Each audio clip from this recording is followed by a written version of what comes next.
સ્વામિનારાયણ હરે સ્વામિનારાયણ હરે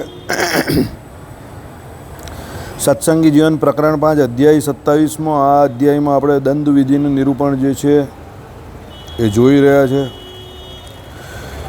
આપણે આ અધ્યાયમાં છેલ્લે જોયું હતું કે ભાઈ પ્રશાસ્ય અને પ્રશાસન એ બે ભેદથી સજામાં ફેર પડી જાય છે. એટલે સજા એ પ્રમાણે વૈકલ્પિક કોઈ પણ એક રીતે નિર્ણય કરીને કરવામાં આવે છે.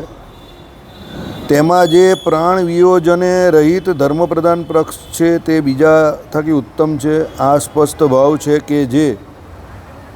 કે જે એક મુનિ કૃત સ્મૃતિમાં ચોર જીવઘાત સુધી હણવો એમ કહ્યું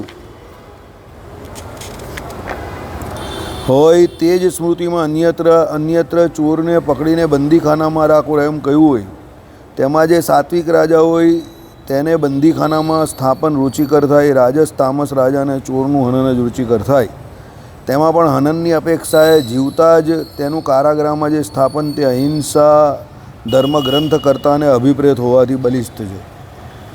એટલે આમાં દંડનું નિરૂપણ કરેલું છે, પણ સ્મૃતિઓમાં પણ દંડમાં એક જ જે પ્રકારનો ગુનો હોય એમાં દંડ ભેદ છે પાછો. કે ભાઈ રાજા જે પ્રકારનો એ પ્રમાણે દંડ કરે. જો કોઈ સાત્વિક રાજા હોય તો પેલા ચોર જે હોય એને એમ કહે કે જેલને વિશે પ્રસ્થાપિત કરે એટલે બંદીખાનામાં નાખે, અને કોઈ રાજસી કે તામસી રાજા હોય તો પેલાને ફાંસીને માછડે ચડાવી દે. પણ ભગવાને એમ કહ્યું કે ભાઈ અમારો પોતાનો મત અહીંયા એવો છે, જો લખેલું છે કે ભાઈ અહિંસા ધર્મ જે છે તે ગ્રંથ કરતાને અભિપ્રેત હોવાથી બલિષ્ઠ છે. એટલે ગ્રંથ કરતા કોણ છે? સતાનંદ સ્વામી. અને વૈષ્ણવ સંપ્રદાયમાં જેટલા પણ આચાર્ય છે ખાસ કરીને એ બધા અહિંસા ધર્મ ઉપર છે. એટલે ભાઈ અહિંસાને મુખ્યપણે માનીને આવા જે કોઈ ચોર પકડાય તો એને એમ કહે કે મોતની સજા આપવી, એટલે મૃત્યુદંડ આપવો એ એટલું બધું હિતકર નથી. એની જગ્યા પર એને એમ કહે કે બંદીખાનામાં નાખવો એટલે જેલમાં નાખવો એ વધારે રુચિકર છે. એવો પોતાનો ગ્રંથ કરતા એટલે સતાનંદ સ્વામીએ પોતાનો અભિપ્રાય એવો આપ્યો. બરાબર. માટે રાજાએ સાવધચિત થઈને તે અપરાધીને દંડ દેવો, કારણ કે દંડ ધર્મ વૃદ્ધિ માટે થાય છે. તમે કોઈને દંડ આપો તો એનું સૌથી મોટું કારણ શું છે કે તમે સામેવાળાને દંડ કેમ આપો? સમજો તો દંડ આપવાના બે કારણ છે. પહેલું કારણ એ છે કે પેલાને દંડ થાય છે એનાથી પેલાની જે સ્વાભાવિક પ્રકૃતિ જે છે એની ઉપર ફરક પડે. હવે પેલો મૃત્યુ જ થઈ જાય પેલાનું તો પછી કાં કંઈ એને સુધરવાનો કોઈ ચાન્સ ન મળ્યો. બીજું કે એ જે વ્યક્તિ ગુનાહિત વૃત્તિનો છે તો એના ગુનાને કારણે કે એની ગુનાહિત વૃત્તિને કારણે સમાજમાં સજ્જન પુરુષો કે સાધુ પુરુષો તમે જે કંઈ કહેવું એને શોષવાનું આવે છે. તો એને કારણે પેલાને દંડ આપવો જરૂરી છે, કે એને પકડવો જરૂરી છે, દંડ આપવો જરૂરી છે. સમજો. એટલે શું કહ્યું? કારણ કે તે દંડ ધર્મવૃદ્ધિ માટે થાય છે. કારણ કે પેલા સજ્જન પુરુષો છે કે સાધુ પુરુષો જે છે એને નુકસાન પહોંચાડવાથી અધર્મની પ્રવૃત્તિ જે છે તે વધે છે. એને કારણે ધર્મવૃદ્ધિ માટે આવા જે ચોર હોય, લૂંટારા હોય, ધૂતારા હોય એને પકડવા બહુ જરૂરી છે. અસાવધતામાં તો અધર્મ જ થાય. વ્યક્તિ જ્યારે અસાવધ હોય ત્યારે અધર્મ થાય. એટલે જે વ્યક્તિ એમ કહે કે સાવધાન થઈને વર્તતો હોય તે અધર્મને વિશે પ્રવર્તે નહીં. એટલે મહારાજે લખેલું છે કે અમારા જે સત્સંગીઓ એને સાવધાન થઈને આ કરવું એમ કરીને દરેક જગ્યા પર એવું કહેલું છે. વચનામૃતમાં પણ કહ્યું છે સાવધાન થઈને સાંભળો. બરાબર. એટલે કહેવાનું તાત્પર્ય એવું છે કે સાવધાન થઈને એટલે શું છે? સાવધ જે વ્યક્તિ રહેતો હોય એને ધર્મમાં પ્રવર્તન કરવું બહુ સરળ થઈ જાય એના માટે. પણ પ્રમાદ કેવું કે આળસ કેવું કે અસાવધાની કેવું એ અધર્મ પ્રવૃત્તિનું પહેલું કારણ છે. હવે રાજા જે જગ્યા પર બેઠેલા છે તે જગ્યા પર રાજાએ તો સાવધ જ રહેવું પડે. મોટા માણસ મોટો વેપાર કરતો હોય એને તો સાવધ જ રહેવું પડે. નહીં તો ચોર લૂંટારા ધૂતારા બધા આમ તૈયાર જ બેઠેલા હોય મફતનું લેવા માટે. એટલે સાવધાની રાખવી બહુ જરૂરી છે. તેમાં રાજાએ દંડ સ્વમતિથી ન આપવો, કિંતુ સભાસદ સાથે સારી રીતે વિચારીને આપવો. એટલે શું છે? ઘણી વખત શું થઈ જાય? રાજા પોતે દંડ આપે તો એમાં શું થઈ જાય? પારકા પોતાના જેવું થઈ જાય કે ભાઈ રાજા જોડે કોઈને રાગ દ્વેષ કે ભાઈ કોઈને કંઈ પૂર્વનું કંઈક રાજા જોડે કંઈ વેર કે એવું કંઈ હોય, હવે એ જ્યારે કંઈ ગુનામાં આવે નાના સરખા પણ તો રાજા પેલો તાકીને જ બેઠેલો હોય કે આ કોઈ ગુનામાં આવે એટલે નાની સરખી બાબતમાં પણ પેલાને બહુ લાંબી ટૂંકી સજા આપી દે. એટલા માટે રાજાને પણ અહીંયા સ્વતંત્રપણે સજા આપવાનો કે દંડ આપવાનો અધિકાર નથી આપ્યો. એને એની જે સભાસદો જે હોય જેને નિમેલા છે દંડ વિધિ માટે, એની જોડે ચર્ચા વિચારણા કરીને જ પછી પેલાને દંડ આપવાનો છે. એટલે રાજા સ્વતંત્ર રીતે કોઈને દંડ ના આપી શકે. સમજો, આપણે ત્યાં પણ ન્યાયતંત્ર લોકશાહીમાં સ્વતંત્ર છે. એ તો બધા પોલિટિશિયનો પોતે ઇન્ફ્લુઅન્સથી એને ચલવે છે એ અલગ વાત છે. બાકી ન્યાયતંત્ર હંમેશા સ્વતંત્ર હોવું જોઈએ, બરાબર. અને સુપ્રીમ કોર્ટમાં એક જજ ન બેસે. સુપ્રીમ કોર્ટમાં 3, 4, 5 એવી રીતે બધાની બેન્ચ હોય એ પ્રમાણે, અને એ પ્રમાણે એ લોકો બેસતા હોય, અને એ બધાની સર્વાનુમતે કોઈ પણ નિર્ણય લેવાય, બરાબર. એટલે અહીંયા એવું કહ્યું છે કે ભાઈ રાજા હોય તેને દંડ સ્વમતિથી ન આપવો, કિંતુ સભાસદ સાથે સારી રીતે વિચારીને આપવો. દંડ દેવાથી પરને પીડા થાય છે એવી દયાને લીધે દંડ યોગ્ય જનને છોડી મૂકે નહીં. કેમ? તો દંડ શિક્ષા માટે છે. જે શિક્ષા છે તે તેને વિશે અનુગ્રહ છે. જો આવ્યું ને, મેં તમને કહ્યું ને ભાઈ, હવે દાખલા તરીકે તમે એમ કહો કે ભાઈ કોઈને આપણે દંડ આપ્યો તો એનાથી પેલાને પીડા થાય છે, તો પીડા થઈ તો એમ કહે કે અહિંસા ધર્મનું પાલન થયું નહીં. કારણ કે અહિંસાની વ્યાખ્યા શું છે? મનસા વચના કર્મણા કોઈને પણ પીડા ના પહોંચાડવી. તો પછી પેલા એ અધર્મ કર્યો ને તમે એને એમ કહી કે સજા ના આપો, ને તમે એમ કહો કે ભાઈ અહીંયા અહિંસા ધર્મનું પાલન કરવું છે, તો પછી તો એ તો યાર વધારે ફૂલી ફાલીને એ કામ કરે. એટલે હંમેશા તમારે દરેક જગ્યા પર એકને એક ગૂંટ નહીં કરવાનું કે ભાઈ તમારે અહિંસા ધર્મ એમ કહીને પછી તમે આતંકવાદી પ્રવૃત્તિ જે લોકો કરતા હોય, જેની વૃત્તિમાં જ ચોરી છે, સમજો, જેને મફતનું જ જોઈએ છે, ચોરી કરવાનું જ જેને ભાવે છે, એને તો ખતરનાક દંડ આપવો જોઈએ. કારણ કે એના જેવા એકાદ બેને તમે દંડ આપો તો એનાથી શું થાય? બીજા લોકોને ડર કે ગભરામણ થાય થોડી ઘણી કે ભાઈ અહીંયા ખોટું કરશે તો આવી રીતે આટલી મોટી સજા થાય છે. એટલે પીડાના ભય થકી કે એને પીડા થશે એના ભય થકી રાજા એને દંડ ના આપે, દંડવા યોગ્ય વ્યક્તિને, તે ખોટી વાત છે. જેને દંડ આપવાનો છે એને 100% દંડ આપવાનો ને આપવાનો જ. કેમ? એને તમે જે શિક્ષા કરો છો તે શિક્ષા છે તે તેને વિશે અનુગ્રહ છે. કેમ? તો વિરુદ્ધ માર્ગ થકી એ પાછો વળે છે. તમે એને શિક્ષા ન કરશો તો એ અધર્મમાં પ્રવર્તન જ કરવાનો છે. એના કરતાં તમે એને દંડ આપીને જેલમાં નાખી દો તો એટલા સમય માટે બહારના લોકોને શાંતિ, બરાબર. હવે એ જેલમાં જે કંઈ કરતો હશે, જેલમાં એના જેવા જ બધા ચોર ભેગા થયા હશે, કે એના જેવા જ બધા બદમાશ હશે. પેલો સજ્જન પુરુષ બચી જશે, અને પેલાને પણ કેવું કે બહાર જે ખુલ્લા મને ચોરી લુચ્ચાઈ કરતો હતો એની ઉપર તો રોક લાગી જશે ને, બરાબર. એટલે બીજા પણ શિક્ષિત થાય. કેવી રીતે? આપણે ચોરી આદિક ના કરવું. જો આવી ગયું ને, એકને દંડ આપશે તો એનાથી બીજા લોકોને પણ એ પ્રમાણે ખબર કે થ્રેટ ભય લાગશે કે ભાઈ આએ ચોરી કરીને આ વ્યક્તિને આ પ્રમાણે કડક સજા થઈ, તો આપણે ચોરી કરવી જોઈએ નહીં, બરાબર. અન્યથા રાજદંડ આપણે વિશે આવી પડે એમ શિક્ષિત થાય. આથી દેશમાં ધર્મ વધતો જાય છે. ધર્મ આવી રીતે જ વધે. ધર્મ વધારવા માટેનું કોઈ એક ચોક્કસ કારણ નથી હોતું, ઘણા બધા કારણ હોય છે, અને ઘણી બધી એની રીત હોય છે, ઘણી બધી એની ક્રિયા હોય છે. સમજો, દરેક વ્યક્તિ પોતપોતાને જે પ્રમાણે જે રુચિકર થાય એ પ્રમાણે ધર્મ પ્રવર્તન કરતા હોય. દાખલા તરીકે જે વ્યક્તિ સાધુ પુરુષ છે તો એ ધર્મનું પ્રવર્તન કેવી રીતે કરે? તો એ સત્શાસ્ત્ર દ્વારા જે કોઈ સદુપદેશ છે તે સદુપદેશ દ્વારા ધર્મનું પ્રવર્તન કરે. એ પહેલાં સામેવાળાને સમજાવે કે તારો ધર્મ આ છે અને આનું પાલન કરવાથી તું સુખી થશે એમ કરીને સમજાવે. પેલાને આલી ખબર જ ન હોય કે મારો ધર્મ શું છે તો એ પાળવાનો કેવી રીતે? તો સત્પુરુષનું કામ આ છે કે ભાઈ એ સદુપદેશ દ્વારા સમાજને સૌળે માર્ગે દોરે, બરાબર. અસત્પુરુષનું કામ શું છે? એ અસત્પુરુષ એની જેમ બધાને અધર્મી બનાવશે, ચોરી કરતાં શીખવાડશે, બરાબર.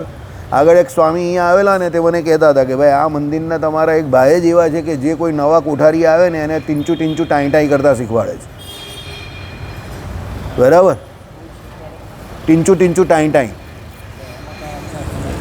એ તમે સમજી જાઓ, ચોરી કરતાં શીખવાડે. એટલે એ વ્યક્તિ જેવી રીતે શીખવાડે મંદિરના મેનેજમેન્ટમાં. એટલે એ જ શીખવાડે કે ભાઈ આમાંથી અહીંયા ગાલમેલ થાય, સમજો. અને આ કોઈ નાના સૂના વ્યક્તિએ ન કહેલું, બહુ મોટા વહીવટ કરતાએ કહેલું, વડતાલનો વહીવટ સંભાળે એવો મોટો વ્યક્તિ. મેં એવું પણ આનો કોઈ કંટ્રોલ એમ કે કેવી રીતે થાય? જે વર્ષોથી અહીંયા બેઠેલા છે તે જ પેલા નવાને શીખવાડે તો પેલો નવો કાં સુધી પોતાની જાતને નિયંત્રણમાં રાખે? સમજો. પેલો રોજ જઈને પિન કર્યા કરે, સ્વામી આમાં આટલા મળે એવું હતું ને તમે જવા દીધા, પેલા આગળવાળા તો કરતા હતા, આટલા મળે એટલે તમે જવા દીધા, પેલા આગળવાળા તો કરતા હતા. એટલે પેલો એક દી તો પછી ગમે ત્યારે લપેટામાં આવી જ જાય.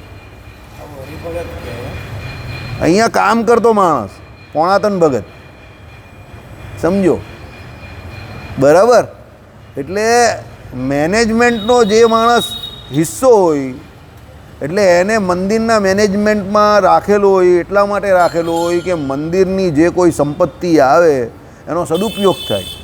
એની જગ્યા પર એ આવું શીખવાડે. સમજો મારી વાત.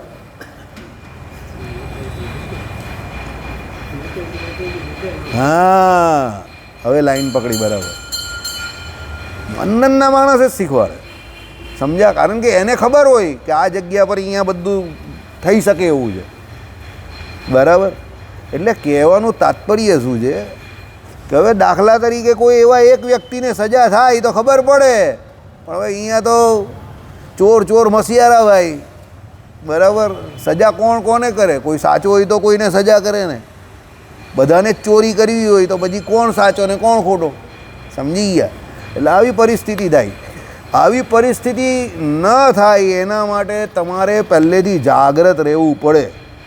લાઈક અમદાવાદ સંસ્થા ઉપરથી જેવી રીતે વાતાવરણ તમારે ક્રિએટ કરવું પડે, ઉપરનો પહેલાં માણસે જેવું વાતાવરણ ક્રિએટ કરવું પડે કે એણે ધર્મને પ્રાધાન્ય વધારે આપવું પડે, ભક્તિને પ્રાધાન્ય વધારે આપવું પડે, વિકાસના નામે કે વહીવટના નામે અર્થ જે છે એનું પ્રાધાન્ય વધી ન જાય એની તકેદારી ઉપરથી રાખવી પડે. સમજો? પણ પછી જ્યારે એ બાગદોડ છૂટી જાય હાથમાંથી, પછી પેલો મારો એક મિત્ર છે એ કહે કે ઘોડા ભાગી જાય પછી તબેલાને તાળા દેવામાં કોઈ ફાયદો નથી. અને કુદરતી સંજોગે કે ભાઈ કોઈ પણ સંજોગે, આમ તો કુદરતને એમાં દોષ દેવા જેવો નથી, કારણ કે આપણા શાસ્ત્રોને શ્રીજી મહારાજ તો એવું કહે છે કે જીવના કર્મો જે છે એ જ મુખ્યપણે કહ્યા છે. લક્ષ્મીનારાયણ દેવ આ દેશમાં આ ગાદી ઉપર સૌથી વધારે અર્થપ્રધાન થઈ ગયો, ધર્મ અતિશય ગૌણ થઈ ગયો, ભક્તિ મર્યાદિત થઈ ગઈ.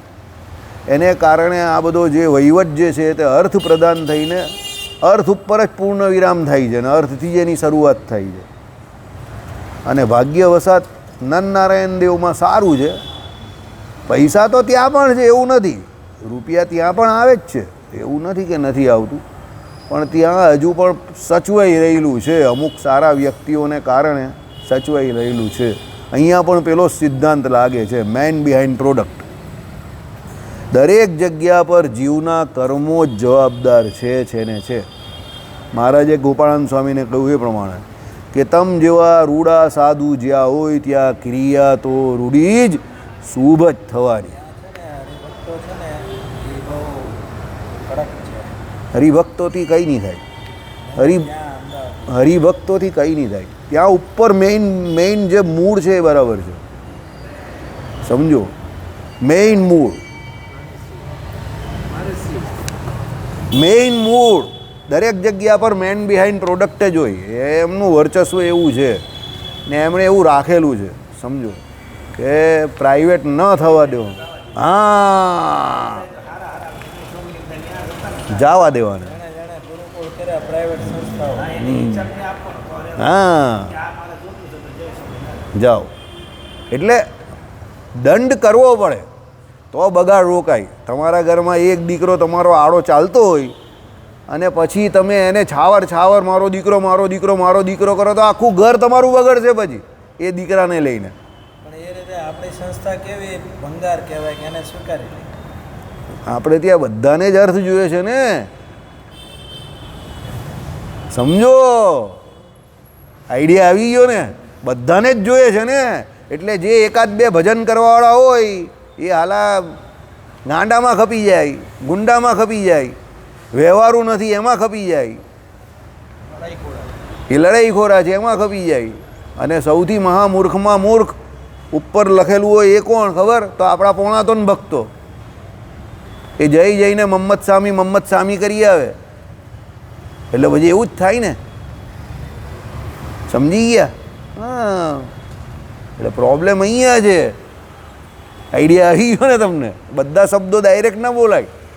એટલે વાંક બધાનો છે. હંમેશા મેન બિહાઇન્ડ પ્રોડક્ટ જ હોય. માણસ જ બધું બગાડે અને માણસ જ બધું સુધારી શકે.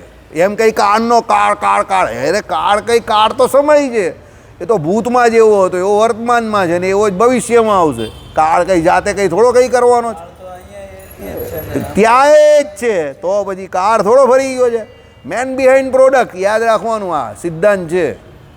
કોઈ પણ પ્રોડક્ટની જે કોઈ સફળતા હોય કે નિષ્ફળતા હોય એની પાછળ હ્યુમન બિંગ માણસ જ હોય. એટલે આપણે એવો પૂરતો પ્રયત્ન કરવો કે આપણી નજર સમક્ષ કે આપણે પોતે અધર્મ પ્રવર્તનમાં ભાગ લેવો નહીં, એમાં આપણે હિસ્સેદાર થવું નહીં. કોઈ પણ રીતે આપણે એ પ્રવર્તનમાં જોડાવવું નહીં. વિદુરજીની જેમ આગા પાછા થઈ જવાનું. કારણ કે અત્યારે આપણે એટલા શક્તિમાન નથી કે આપણે બીજું કંઈ કરી શકીએ, પણ એનો હિસ્સો ન બની શકીએ એટલું તો આપણા હાથમાં છે. બરાબર? કારણ કે તમે આજે 2 માણસ 4 માણસ 5 માણસ જે પણ કંઈ કરશો, ધર્મ છે ને સૂક્ષ્મમાં સૂક્ષ્મ સ્વરૂપે પણ જીવતો રહે છે. ધર્મનો નાશ નહીં થતો. ધર્મ ગ્લાનિ પામે છે. ગીતાજીના શ્લોક પ્રમાણે યાદ રાખજો. યદા યદા ઈ ધર્મસ્ય ગ્લાનિર્ભવતી ભારત. એટલે એ ગ્લાનિ પામે છે, નાશ નહીં પામતો. ગ્લાનિ એટલે તમે ધર્મને નુકસાન પહોંચાડી શકો, એનો તિરોધાન થઈ જાય એ સમય પૂરતો. એ ઢંકાયેલો રહે પણ એ હોય ખરો, સમજો. એનો સંપૂર્ણ નાશ શક્ય જ નથી. એટલે એ કોની પાસે? જે આપણા જેવા માણસ હોય, જે એને સાચવવા માંગતા હોય, તો એ ધર્મ એની અંદર રહે છે ને 100% રહે છે. સમજો. પણ પછી જેમ જેમ તમે અર્થનું પ્રાધાન્ય વધારતા જાઓ ઓટોમેટિકલી ધર્મનું પ્રાધાન્ય ઘટતું જાય. હા, એટલે તમારે પોતે તમારા જીવનમાં પ્રેક્ટિકલી એ પ્રમાણે લાઈફ જે છે તે એ પ્રમાણે જીવવી પડે કે જેમાં ધર્મનું પ્રાધાન્ય તમારે રાખવું પડે. તમે જેમ જેમ રાખતા જાઓ એમ તમને જ્ઞાન થશે, વૈરાગ્ય થશે ને ભક્તિ થશે. પણ તમે ધર્મને ગૌણ પાડશો તો પછી પેલો અર્થ જે છે તે તમારી પાસે બધા અનર્થ કરાવશે. તો પછી વૈરાગ્ય તો કાં થવાનો અને ભક્તિ પણ કાંથી ઉદય થાય? સમજો. એ અનર્થ તમને જે છે તે અધર્મ જે છે તે તો પછી તમને વધારે અનર્થ અને વધારે અધર્મી બનાવશે. અને તમે જેટલા અનર્થ કરતા જશો, જેટલા અધર્મી બનશો, એટલા ભગવાનથી દૂર જશો. માયાથી એટલા રચ્યા પચ્યા માયામાં વધારે થશો. તમે બધા લાઈવ એક્ઝામ્પલ જેટલા પણ છે તમારી નજરમાં, મને કોઈ નામ ના આપતું, તમારી નજરમાં જેટલા જીવંત અત્યારના ઉદાહરણ છે બધાને તમે વિચારી લો. જેટલા પોતે ધર્મનો ત્યાગ કરીને અધર્મ પ્રવર્તનમાં આગળ આવ્યા હશે એ બધાના જીવનમાં અર્થ જે છે એ પ્રધાન થઈ ગયો હશે અને એને કારણે એના જીવનમાં વૈરાગ્ય અને ભક્તિ એ શૂન્યવત થઈ ગયા હશે. તમે પોતે જ જોઈ લો. અને હરિપ્રકાશ શાસ્ત્રી જેવા જેના જીવનમાં ધર્મ પ્રવર્તન, ધર્મ મુખ્યપણે છે, અર્થ પ્રધાનપણે નથી, તો એમનામાં તમને વૈરાગ્ય અને ભક્તિ ઓટોમેટિક દેખાય છે વગર એડવર્ટાઇઝ. દેખાય છે ને? એમણે કંઈ બોર્ડ તો મારેલું નથી કે એડવર્ટાઇઝ તો કરતા નથી, તો એમનામાં દેખાય જ ને તમને. સમજો. પણ અત્યારે આપણે ત્યાં પ્રોબ્લેમ સૌથી મોટો શું છે ખબર? સમજણનો સૌથી મોટો પ્રોબ્લેમ છે. આપણે ત્યાં સાચી સમજણવાળા લોકો ઘટતા જાય છે એટલા ઘટતા જાય જ ને હવે પેલું એ લોકોને ગોતવા અઘરા પડી ગયેલા જેવી હાલત છે. એમ પેલા આંગળીના વેઢે ઘણા એવું હતું પહેલાં, એવું કહેવાય ને, હવે આંગળીના વેઢે પણ ઘણા એવા નથી, એવી હાલત થઈ ગઈ છે. બહુ પરિસ્થિતિ વાંકડી થઈ ગઈ, ઉલટી થઈ ગઈ છે. બરાબર? પણ હવે પરમાત્માની ઈચ્છા તો ન કહેવાય, પણ પરમાત્માને પ્રાર્થના કરીએ કે ભાઈ આવો પણ જે દુષ્કળ સમય છે તે જાય કારણ કે આ પણ એક સમય છે, પેલો કહીને વો ભી એક દોર થા એ બી એક દોર હે, તો આ દોર પણ જશે તો ખરો જ, બરાબર. કારણ કે તમે જ્યાં જાઓ ત્યાં બધે અર્થ જ પ્રધાન હોય અને ભાડા જ વધી જાય જ્યાં ત્યાં તમે જાઓ, અને સામાન્ય માણસને બિચારાને જવું જ અઘરું પડી જાય એવું જ્યાં થશે અને થઈ રહ્યું છે, ત્યાં પછી કંઈક ને કંઈક તો ભગવાન નારાયણ આનો નિવેડો લાવશે. અત્યારે પરિસ્થિતિ એવી છે કે શ્રીજી મહારાજે જેમ શ્રીરંગ ક્ષેત્રમાં ગયેલા અને ત્યાં બધું ભગવાનને ઓકે લાગેલું, પણ ખાલી આચાર વિચાર યોગ્ય ન હતા, તો ભગવાનને થયું કે નવા સંપ્રદાયની શરૂઆત કરવી પડશે. જો અત્યારે શ્રીજી મહારાજ આવે તો આપણે ત્યાં પણ એક પરિસ્થિતિ થઈ ગયેલી થોડી ઘણી. પાછો નવો સંપ્રદાય કરાય. ખોટું બોલવાની આપણે આદત નથી. મને હમણાં જ વિચાર આવ્યો લાગે, હું મારા ઘરે આવી તો શાંતિથી હમણાં જરા બેઠેલો હતો ને ફ્રીમાં, આ બધી મારી વિધિઓ કરાવતો તો મને એકદમ વિચાર આવ્યો, મેં કહું જો અત્યારે શ્રીજી મહારાજ આવે ને તો પાછું કંઈક એમને નવું કરવું પડે. પરિસ્થિતિ અત્યારે એવી થઈ ગઈ છે આપણે ત્યાં જ, બરાબર. બધાને કાઢી મૂકવા પડે. બહુ આખો નીચે ધડ મૂળથી ચેન્જ કરવો પડે તમારે, બરાબર. વેનિશ કરી દેવું પડે બધું, બરાબર. ચાલો કંઈ નહીં, હરી ઈચ્છા. એટલે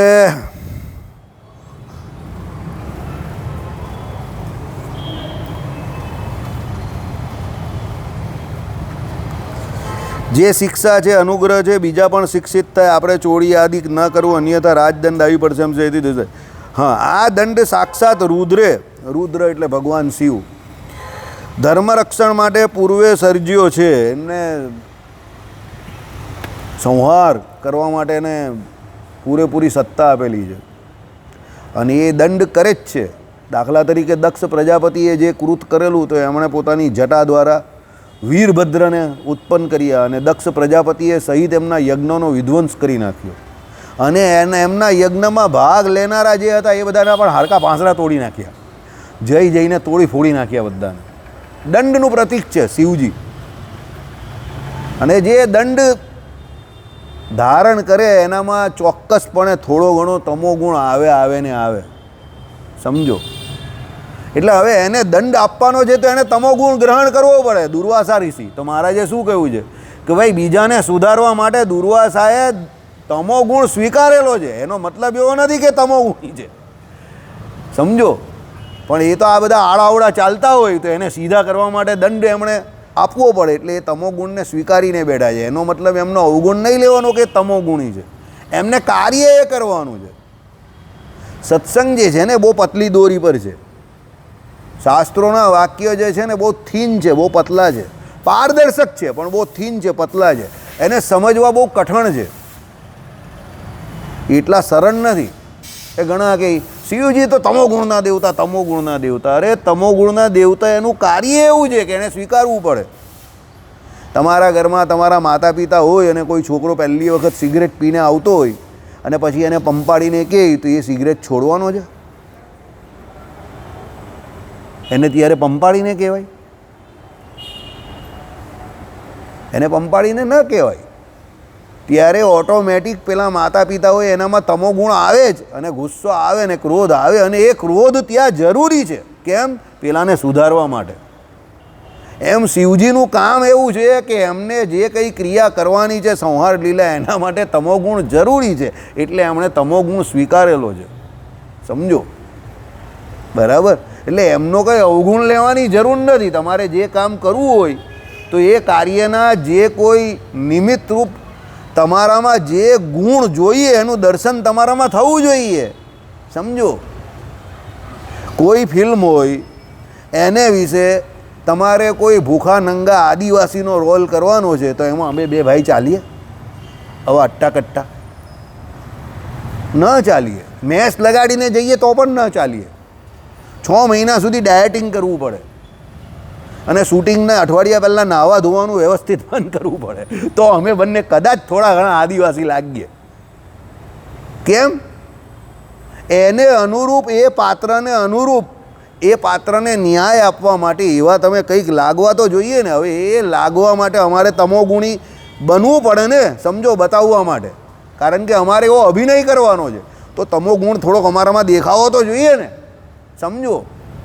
એમ તમે જે કાર્ય કરો એને અનુરૂપ તમારામાં ગુણ જે છે તે હોવા જોઈએ. એટલે શ્રીજી મહારાજે શું કહ્યું જે કાર્યને વિશે જે યોગ્ય હોય એને જે કાર્ય સોંપાય. હું પછી આને એમ કહું કે નીચે જઈને જા તો પેલાને એક લપડાક મારી આવતા, બિચારો લપડાક મારી શકે, આ તો 2 લપડાક ખાઈને આવી જાય.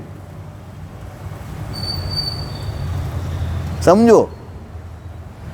તમને કહેવાય આ ભાઈને, કાને કહેવાય કે ભાઈ પેલાને જરા તંટોડી આવતો, 2 લપડાક મારી આવતો, તમારું કામ નહીં મળે.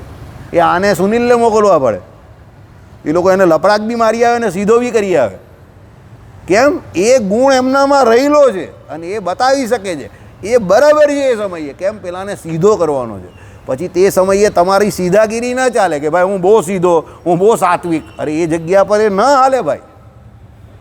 બરાબર? એટલે શાસ્ત્રોમાં દરેક વાત વર્ણવી છે તે બધી વાત સાચી છે. પ્રસંગોપાત એનું તમારે કેવી રીતે અનુકરણ કરવું એ શીખવાનું છે.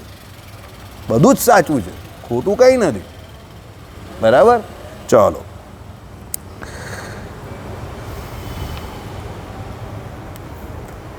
તે આ રુદ્ર સ્વરૂપ દંડને રાજા જો અધર્મથી પ્રવર્તાવે તો તે રાજાના જ કુળાદી વિનાશ માટે થાય છે. એટલે એ દંડ આપવો એ રુદ્રનું કામ છે. જો રાજા એમાં અન્યાય કરે કે અધર્મ પ્રવર્તન માટે કરે, એટલે પક્ષપાતી એનું વલણ હોય તો એ રાજાના કુળનો નાશ કરી નાખે.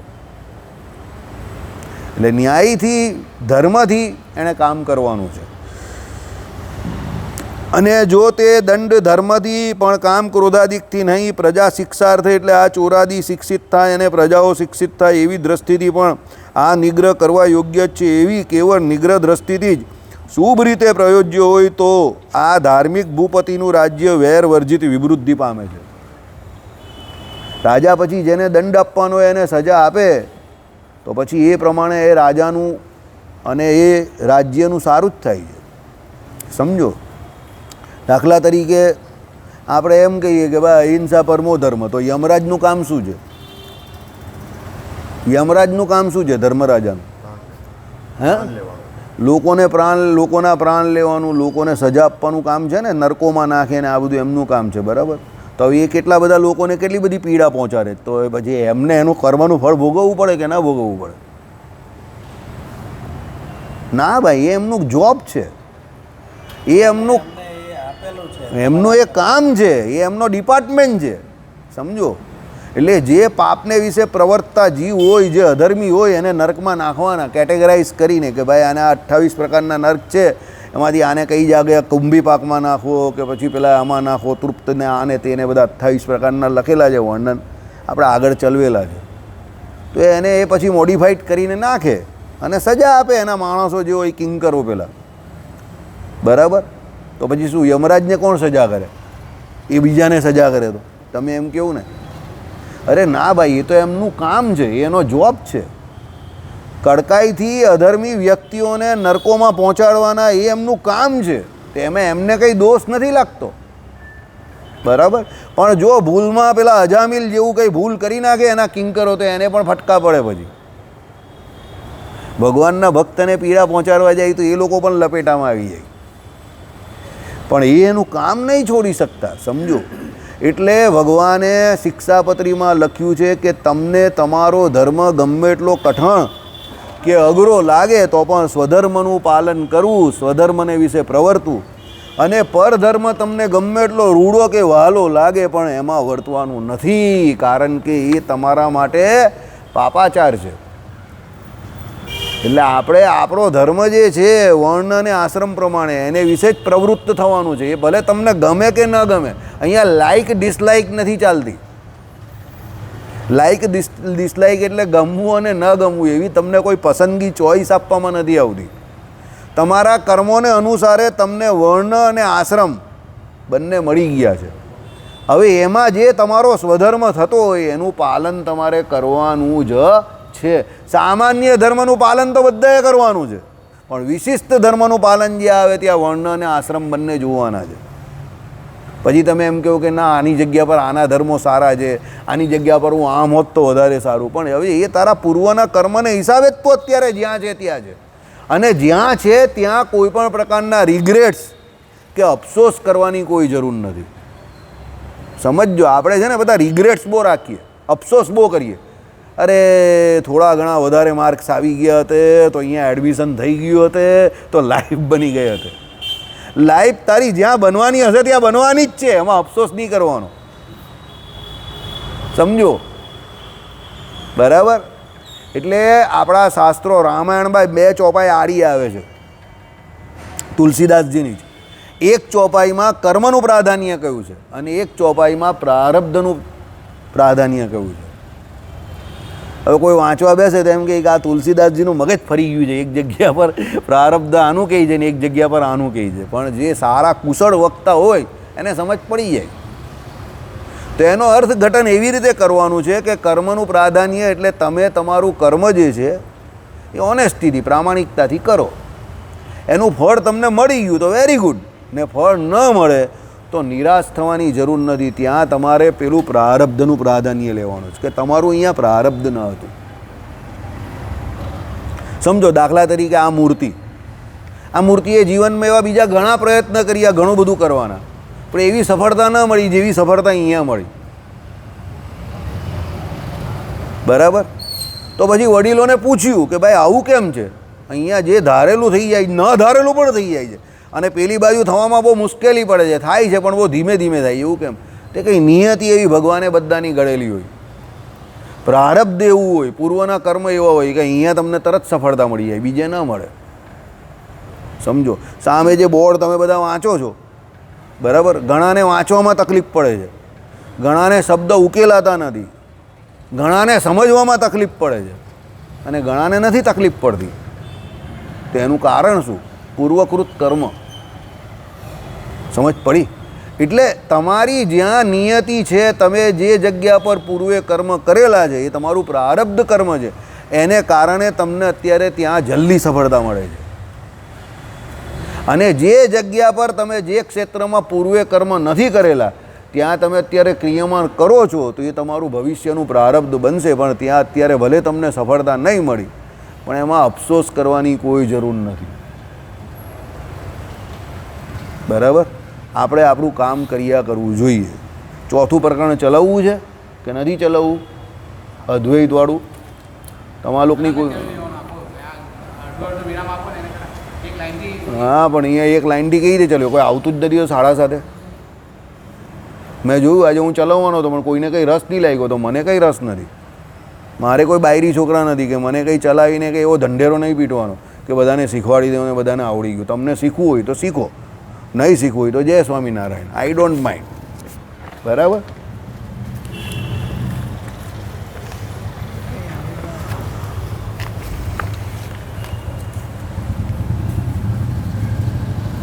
પછી તમે તમારા કામમાં મસરૂફ હોવ તો હું પણ મારા કામમાં મસરૂફ.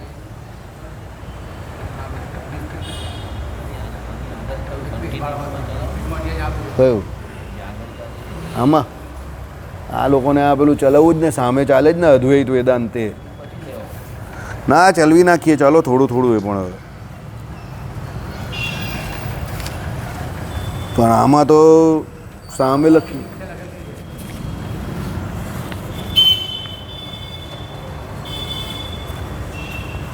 પણ આપણે હવે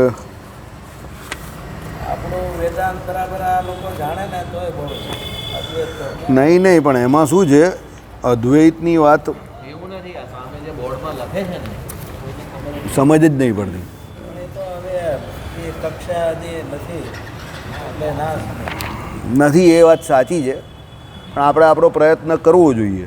એવું પણ નહીં કહેતા કે ભાઈ એને છોડી દઈએ. આપણે પહેલાં જે શરૂઆતમાં સત્સંગની કહ્યું એ પ્રમાણે પુરુષ પ્રયત્ન કરવો જોઈએ. જેટલાને જેટલી સમજ પડે એટલું સાચું છે. આપણે આ એકમેવ દ્વિતીયમ શ્રુતિ છે એ ચાલુ હતું, તે સૃષ્ટિ થકી પૂર્વકાળ સંબંધી સ્થિતિને જણાવે છે. એટલા માત્રથી દ્વિતીયનો આત્યંતિક પ્રતિષેધ ક્યાં હતા? આપણે અહીંયા હતા ને ક્યાં હતા એ જ મને તમે આગળ ક્યાં ચલવેલું એ પણ મને યાદ નથી. ના અહીંયા પણ ન હતા. બૃહદપણું ને આ બધું બાકી હતું. આયરું એની આગળનું છે. હા હા હતું. એટલે ગયા વખતે આપણે એ જોયું હતું કે ભાઈ ભગવાન જે છે તે ત્રિકાળ ભેદે રહિત છે. દેશ, કાળ અને વસ્તુ એ ત્રણમાં એ ભગવાન જે છે તે એક સરખા રહી છે. સર્વદેશ, સર્વકાળ અને સર્વ વસ્તુમાં એ ભગવાન જે છે એક સરખા બિરાજમાન છે. એટલે આપણે જ્યારે આગળ આ ચલવેલું ત્યારે આપણે એ જોયેલું કે ભાઈ ગુણે કરીને અનવધિકાતિશય ત્રિવિધ પરિચ્છેદ રહિત પરબ્રહ્મ તો વેદાંત તાત્પર્ય ગોચર છે, તે જ શ્રી કૃષ્ણ છે. સમજો, આપણે આ ચલાવીએ અહીંયા એટલા માટે જે સામે જે છે તે અદ્વૈત મત તમને બધાને આવડી જાય એમાં કંઈ મને બહુ મોટો રસ નથી. કારણ કે અહીંયા આપણો વિશિષ્ટતા દ્વૈત મત જ ઘણાને નથી આવડતો, 80% લોકોને. તો અદ્વૈત તો તમને ક્યાંથી આવડવાનો, બરાબર? પણ અહીંયા આપણે આ એટલા માટે સમજીએ છીએ કે એ અદ્વૈત મતનો નિરાશ કે એનો ખંડન કરીને ભગવાન શ્રી હરિને અહીંયા પરબ્રહ્મ પુરુષોત્તમપણે સાબિત કરેલા છે અને બહુ પ્રામાણિકતાથી સાબિત કરેલા છે. એટલે આ ચલાવવા માટે થોડો ઘણો આપણે પ્રયત્ન કરીએ છીએ. એટલે શું કહ્યું કે ભાઈ ત્રિવિધ પરિચ્છેદે રહિત પરમબ્રહ્મ, એટલે પરમબ્રહ્મ એટલે કોણ? જીવ, ઈશ્વર, માયા, બ્રહ્મ અને પરબ્રહ્મ. એમાં પરમબ્રહ્મ જે છે એ સર્વોપરી સત્તા છે અને એ સ્વતંત્ર અને સર્વતંત્ર છે. અને એ જે છે તે વેદાંત તાત્પર્ય ગોચર જે છે અને તે જ શ્રી કૃષ્ણ છે. એટલે વેદાંતમાં જેને પરબ્રહ્મ તત્વ કહ્યું કે જેને ઓળખવાના છે એક બીજું કોઈ નહીં પણ એ શ્રી કૃષ્ણ જ છે. એટલે અહીંયા કહેવાનો મતલબ એવો છે કે એક બ્રહ્મ, બીજું માયાથી સબલિત બ્રહ્મ અને ત્રીજો જે અવતાર એમાંથી શ્રી કૃષ્ણ રામકૃષ્ણાદિક અવતાર થાય, એમ જે 3 કેટેગરી અદ્વૈતે પાડી છે એવી કોઈ 3 કેટેગરી હોતી નથી. કારણ કે અદ્વૈતીઓ એવું કહે કે બ્રહ્મ પેલી સુપ્રીમ કેટેગરી, એના પછી સબલિત બ્રહ્મ અને એમાંથી પછી અવતાર થાય, એમ કરીને ત્રીજા અહીંયા અવતાર આવે એ 3rd કેટેગરી કહેવાય. કોના મતે? અદ્વૈતના મતે. પણ ભગવાન શ્રી હરિ ના પાડે છે કે ભાઈ એ બ્રહ્મ છે જે શ્રી કૃષ્ણ છે ને વેદાંતમાં એમનું જ નિરૂપણ કરેલું છે ને એ જ પરબ્રહ્મ છે. સમજ પડી? એટલે એ શ્રી કૃષ્ણ જે કયા છે એ જ પરબ્રહ્મ છે. અને આપણા શિક્ષાપત્રીમાં જ્યાં જ્યાં પરબ્રહ્મ તત્વનું નિરૂપણ કરેલું છે ત્યાં એ પરબ્રહ્મ પર અક્ષરધામસ્થ શ્રી કૃષ્ણ ભગવાનનો જ અર્થ કરેલો છે, એ જ શબ્દ માટે કરેલું છે. ત્યાં પરબ્રહ્મ અહીંયા વેદાંત છે એટલે વેદને સમજવાના કે ઉપનિષદને? ઉપનિષદ. વેદનો અંત એટલે ઉપનિષદો. એટલે ઉપનિષદોમાં હકીકતમાં ઉપનિષદો પણ એક પ્રકારના વેદ જ છે. એટલે ઉપનિષદોમાંથી જેને સમજવાના છે એ કોઈ બીજા નથી પણ એ આ શ્રી કૃષ્ણ જ છે. હવે તમે સમજો, હું તમને છે ને આ કેમ આપણે ચલાવીએ છીએ એની વાત સમજાવું. આપણે ત્યાં છે ને બધાને ભય બહુ છે, બધો વેદાંત છે, ઉપનિષદ છે, બહુ અઘરું છે, બહુ અઘરું છે, બહુ અઘરું છે. આ ભય મારે કાઢી નાખવો છે તમારા મગજમાંથી. ભય મુક્ત જીવન જીવવું, નિર્ભય જીવન જીવવું એ દરેક મનુષ્યનો અધિકાર છે. અને આપણે બધાને કોઈને કોઈ કંઈ ને કંઈ ભય હોય. એમાં આ સૌથી મોટી માથાકૂટ છે ને આ વેદાંતની છે. આ વેદાંતથી છે ને સામાન્ય માણસને બહુ ભય લાગે, કારણ કે એના શબ્દો બધા આંટીગુટીવાળા હોય એટલે બહુ ભય લાગે એનો.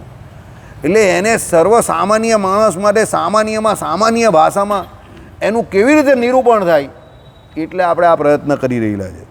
સમજો, એટલે અદ્વૈતીઓ જે એક બ્રહ્મ કેટેગરીને એકદમ હાઈફાઈ કેટેગરી બનાવી દીધી છે, અનિર્વચનીય, અને જેના વિશે કંઈ કહી શકાય એવું જ નથી. અને જે એમ કહી કે એવા છે કે જે એમ કહી કે નિષ્ક્રિયમ નિષ્ફલમ, બરાબર, જે નિષ્ક્રિય છે એના વિશે કંઈ કહેવાય એવું નથી તો પણ એ કંઈક છે. ને આવી બધી જે મોટી મોટી વાત કરેલી છે ને એનું શ્રીજી મહારાજે અને સતાનંદ સ્વામીએ અહીંયા ખંડન કરી નાખેલું છે કે ભાઈ એવું કંઈ છે નહીં. બ્રહ્મ જે છે, પરબ્રહ્મ જે છે તે બંને તમે એક જ માનો અહીંયા. અને એ શ્રી કૃષ્ણ ભગવાન છે જે અવતાર લે છે તમારી સામે મનુષ્ય સદ્રશ થઈને જે આવે છે અને એ ભગવાન જે અહીંયા લીલા કરે છે એ જ ભગવાન છે, એ જ પરબ્રહ્મ છે અને એ ભજવા યોગ્ય છે. અને એ જે સરળતાથી તમને અહીંયા પ્રાપ્ત થાય છે એટલા જ સરળ એ ભગવાન છે. એ એટલા અઘરા નથી જેટલા અદ્વૈતીઓએ બનાવી દીધા છે. સમજો. અને આપણામાં પણ ઘણા બનાવેલા છે, આવ્યા નહીં ને આવશે નહીં ને આવ્યા નહીં. મુસ્લિમ મત લગભગ સરખો, લગભગ સરખો, પણ ઘણી બધી જગ્યા પર પાછો ફરક પણ હોય, બરાબર. हाँ, पैगंबर को भेजता है. પણ આપણામાં અદ્વૈતીઓ પાછા સબલિત બ્રહ્મ તરીકે ભગવાન આવે છે, અવતાર આવે છે એમ કહે છે પાછા. એટલે એ લોકમાં તો ભગવાન આવતા જ નથી, બરાબર. અલ્લાહ ખુદ નહીં आता, उसके पैगंबरों को भेजता है. એના માટે એક પેલો મોહમ્મદ ચાઈલાના એક જોક બી હતો, પણ એ અહીંયા કરવા જેવો નથી. ચાલો, એટલે કેમ કે એમાં આનંદપણારૂપ અસાધારણ ગુણનો યોગ છે. હવે આ શ્રી કૃષ્ણ ભગવાન જે કયા, જેને પરબ્રહ્મ કયા, તો ભાઈ તમે એનું ભજન કેમ કરો? તમે ભગવાનનું ભજન કેમ કરો?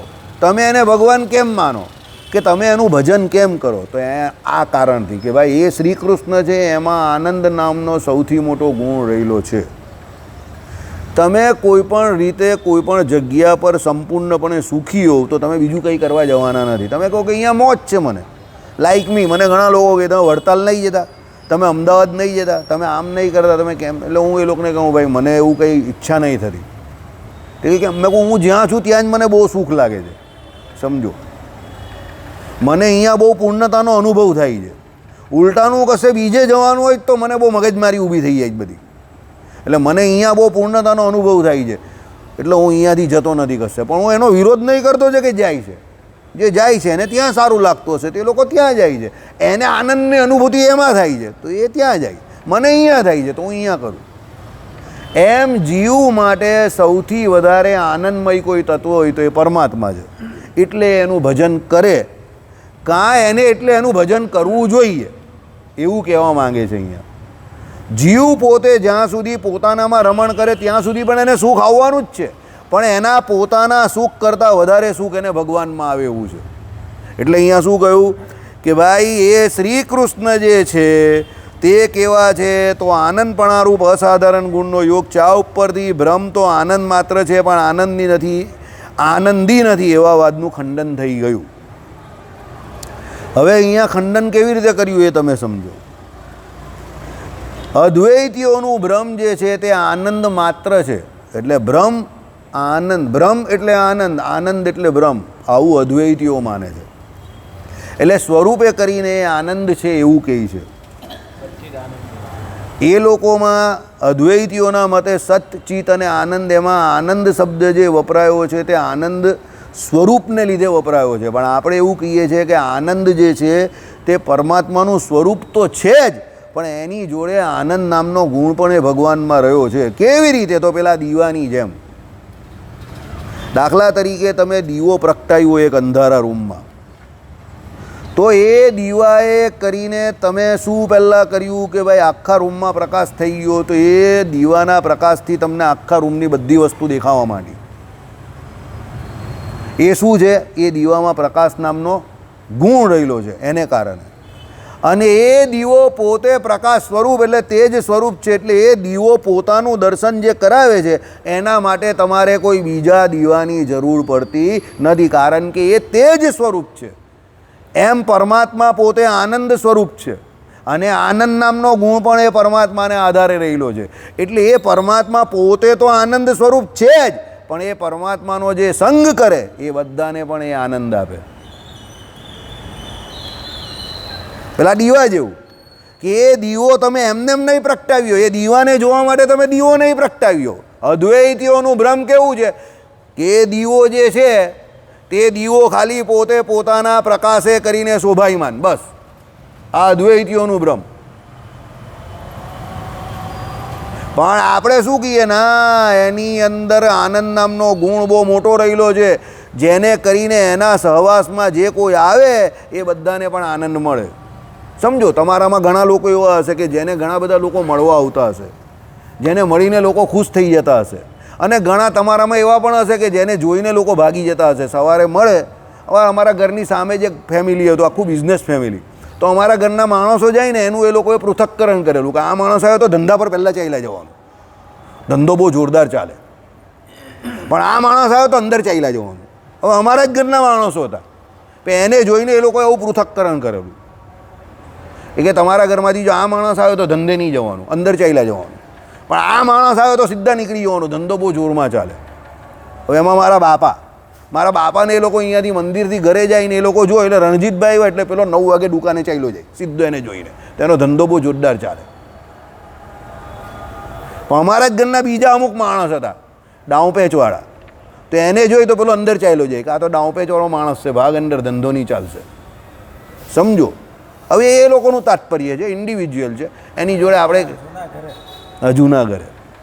એટલે આમાં શું છે, આપણે કેવા વ્યક્તિ છે. હવે પરમાત્મા તો પોતે આનંદનો સમુદ્ર છે, તો અદ્વૈતીઓનું બ્રહ્મ આનંદ સ્વરૂપ છે, ચિહ્ન માત્ર છે, એના વિશે કંઈ કહી શકાય એવું નથી, એમાં કોઈ ગુણ નથી. તો ગુણ ન હોય એને ભજવાથી શું ફાયદો? એનું ભજન કરીને તમને શું ફાયદો? દાખલા તરીકે લંકામાં બહુ સોનું, પણ તમને શું ફાયદો એનાથી?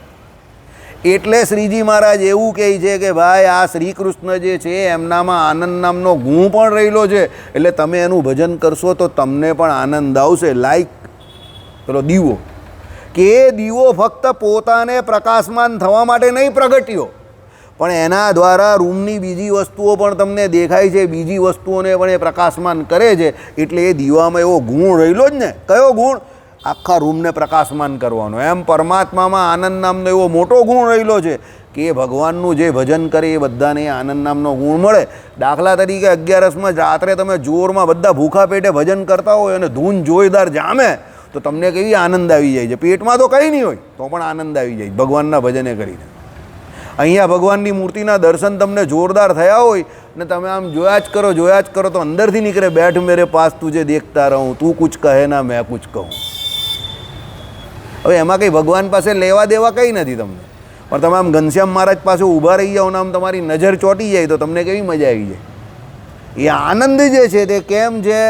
પરમાત્મામાં આનંદ નામનો ગુણ રહેલો છે એટલે તમારામાં એ આનંદ આવે છે.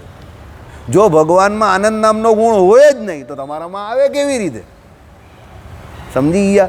એટલે એ શ્રી કૃષ્ણ છે એ ફક્ત આનંદ સ્વરૂપ નથી, પણ આનંદ સ્વરૂપ સાથે કેવા છે? આનંદ નામના ગુણવાળા પણ છે, એટલે આનંદી છે.